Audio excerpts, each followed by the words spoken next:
Alappuzha Komalapuram junction അടുത്തായിട്ടാണ് നമ്മുടെ അടുത്ത property വരുന്നത്. അതും പുതുതായി വെച്ചൊരു വീട്. ടോട്ടൽ 7 സെന്റ് സ്ഥലത്തായി നിൽക്കുന്ന ഒരു 4 BHK ഹൗസ് ആണത്. ഇവിടുത്തെ പ്രത്യേകത എന്തെന്നാൽ വെറും 300 മീറ്ററിൽ താഴെ മാത്രമേ സ്റ്റേറ്റ് ഹൈവേയിലേക്ക് വരുന്നുള്ളൂ. വീടിന്റെ കാര്യങ്ങൾ നോക്കുകയാണെങ്കിൽ കട്ടള, വാതിൽ, ജനൽപ്പാളികളെല്ലാം അക്കേഷ്യയിലും മാഞ്ചിയത്തിലുമാണ് ചെയ്തിരിക്കുന്നത്. യൂസ് ചെയ്തിരിക്കുന്ന ടൈൽസിന്റെ ക്വാളിറ്റിയും ഡിസൈനും എല്ലാം നമുക്ക് ഒരുപാട് ഇഷ്ടപ്പെടും. ഈ വീടിന്റെ മെയിൻ അട്രാക്ഷൻ എന്തെന്നാൽ ഇവിടുത്തെ ഇന്റീരിയർ വർക്ക്സ് ആണ്. ഇന്റീരിയർ വർക്ക്സിലെല്ലാം തന്നെ നമുക്കൊരു പ്രീമിയം ടച്ച് ഫീൽ ചെയ്യും. താഴത്തെ നിലയിലായിട്ട് hall, 2 bedroom, attached bathrooms, kitchen എന്നിങ്ങനെയാണ് വരുന്നത്. ബെഡ്റൂംസിലെ കളർ കോമ്പിനേഷൻ ആവട്ടെ, ബാത്റൂമിന്റെ ഡോർസും അകത്തെ ടൈൽസും എല്ലാം അടിപൊളി ഡിസൈനിലാണ് ഇവർ കൊടുത്തിരിക്കുന്നത്. ബാത്റൂമിലെ ക്വാളിറ്റി ഫിറ്റിംഗ്സും സെറയുടെ ക്ലോസറ്റുമാണ് യൂസ് ചെയ്തിരിക്കുന്നത്. ഇനിയാണ് ഇവിടുത്തെ മെയിൻ ഏരിയ കിച്ചൺ ചെയ്തിരിക്കുന്ന ആ ഒരു രീതി വർക്ക് ഏരിയ പോർഷൻ ഡിവൈഡ് ചെയ്യാതെ തന്നെ നല്ല നീളത്തിൽ സൗകര്യത്തിൽ തന്നെ കിച്ചൺ കൊടുത്തിട്ടുണ്ട്.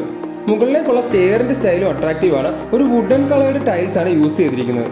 മുകളിലത്തെ നിലയിലും ഒരു hall, 2 room, attached bathrooms, balcony എന്നിങ്ങനെയാണ് വരുന്നത്. 1940 സ്ക്വയർ ഫീറ്റിലെ കോളം ഫുട്ടിംഗ് ഫൗണ്ടേഷനിലെ 15 കോളം കൊടുത്തുകൊണ്ടാണ് ഈ ഒരു വീട് കൺസ്ട്രക്ട് ചെയ്തിരിക്കുന്നത്. അതും നല്ല ക്വാളിറ്റി മെറ്റീരിയൽസ് യൂസ് ചെയ്തുകൊണ്ട്. അതുകൊണ്ട് തന്നെ വീടിന്റെ കൺസ്ട്രക്ഷനിൽ നമ്മൾ യാതൊരു കോംപ്രമൈസും ചെയ്തിട്ടില്ല. അപ്പോൾ ഇത്രയും നല്ലൊരു വീടിന് 85 ലക്ഷം രൂപയാണ് പാർട്ടി ചോദിക്കുന്നത്. കൂടുതൽ വിവരങ്ങൾ അറിയാനും ഈ വീട് കാണാനുമായി താഴെ കാണുന്ന നമ്പറിലേക്ക് ഉടൻ കോൺടാക്ട് ചെയ്യൂ. ഇതുപോലുള്ള വീഡിയോസ് ഇനിയും കാണാൻ followers for fast moving dealers.